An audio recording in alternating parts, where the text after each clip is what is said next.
तो दोस्तों टीसीएस ने अपने क्वार्टर वन के नंबर को डिस्क्लोज कर दिया है। तो चलिए देखते हैं क्या है क्वार्टर वन के नंबर्स के अंदर। लेकिन उससे पहले बता दूं, कंपनी को उससे डिविडेंड की भी अनाउंसमेंट की गई है। इस क्वार्टर में 10 रुपये प्रति शेयर के हिसाब से कंपनी आपको डिविडेंड देने जा रही है। चलिए कंपनी के नंबर को देख लेते हैं। डाटा क्रोस में है। तो देखिए पिछले क्वार्टर की बात करें तो पिछले क्वार्टर में कंपनी ने 61,237 करोड़ के आसपास के रेवेन्यू जनरेट किया था ऑपरेशन के थ्रू। पिछले साल 59,381 करोड़ के आसपास, जबकि अभी देखें तो बढ़ के 62,613 करोड़ के आसपास कंपनी का जो रेवेन्यू है वो आपको जाता हुआ देखने मिला। तो साल दर साल देखें तो साल दर साल कंपनी के रेवेन्यू के अंदर ऑलमोस्ट बोल सकते हैं आप 6% के आसपास का जंप आपको देखने को मिल रहा है। 5 से 6% के आसपास की तेजी है। वहीं अगर क्वार्टर जाते हैं तो क्वार्टर भी कंपनी के रेवेन्यू के अंदर एक हल्की सी तेजी आपको देखने को मिलेगी। लगभग बोल सकते हो वहाँ पे आप कि 0.6% के आसपास का जंप आपको देखने को मिला क्वार्टर कंपनी के रेवेन्यू के अंदर। मैं आपको बता दूं, मेरे पास लगभग 10 से 12 ब्रोकरेज हाउस की रिपोर्ट है जिसमें सबका यही कहना था कि इस क्वार्टर में कंपनी का जो रेवेन्यू हुआ लगभग 1.3% के आसपास आपको आता हुआ देखना। सबका एवरेज यही था। सिटी हो गया, CLSA हो गया, जेफरी हो गया, कोटक हो गया, मॉर्गन हो गया, JP मॉर्गन, प्रभुदास, ICICI, सबका यही कहना था कि इस क्वार्टर में क्वार्टरली बेसिस पर अगर कंपनी का रेवेन्यू अगर आप देखने के लिए जाते हैं तो 1.5% के आसपास आपको रेवेन्यू बढ़ता हुआ देखने को मिलेगा।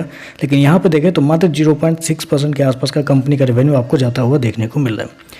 चलिए कंपनी के खर्चे क्या है वो देख लेते हैं। तो देखिए पिछले क्वार्टर में कंपनी ने 45,545 करोड़ खर्च किए थे। पिछले साल 45,790 करोड़ के आसपास, जबकि अभी देखें तो कंपनी के खर्चे 47,344 करोड़ के आसपास आपको देखने को मिले। तो कंपनी के खर्चे भी देखें तो कंपनी के खर्चे ऑन एन एवरेज ठीक ही है, ज़्यादा कुछ ऊपर नीचे नहीं है।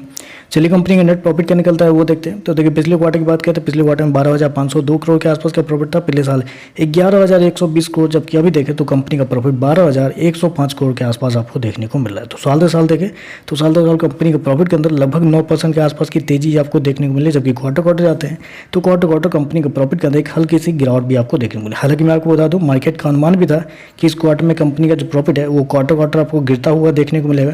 जबकि जितने भी ब्रोकर्स हाउस से सबका यही कहना था कि इस क्वार्टर में कंपनी का जो प्रॉफिट है लगभग 6 से 10% के आसपास आपको बढ़ता हुआ देखने को मिलेगा। लगभग सबका एवरेज यही अनुमान था कि 12,000 करोड़ के आसपास कंपनी का प्रॉफिट आपको आता हुआ देखने को मिलेगा। और उसके मुकाबले देखें तो कंपनी का जो प्रॉफिट है वो मार्केट के एवरेज एस्टिमेट से थोड़ा सा बेहतर आपको देखने को मिल रहा है। EPS की बात कर लेते हैं। तो देखिए पिछले क्वार्टर में कंपनी का EPS 34 रुपये के आसपास था। पिछले साल 30 रुपये, अभी देखें तो 33 रुपये के आसपास आपको देखने को मिल रहा था। ओवरऑल अगर नंबर को मैं समराइज करूं तो देखिए रेवेन्यू वाइज अगर देखा जाए तो कंपनी का रेवेन्यू जो है जितना मार्केट का अनुमान था उससे हल्का सा कम आपको देखने को मिला, जो कि क्योंकि 1.5% के आसपास का अनुमान था क्वार्टरली बेसिस पे, लेकिन यहाँ पर मात्र 0.6% के आसपास का जंप आपको देखने को मिला है। और प्रॉफिट की बात करें तो जितना मार्केट का अनुमान था कंपनी के प्रॉफिट को लेकर उससे थोड़ा सा बेहतर आपको देखने को मिल रहा है।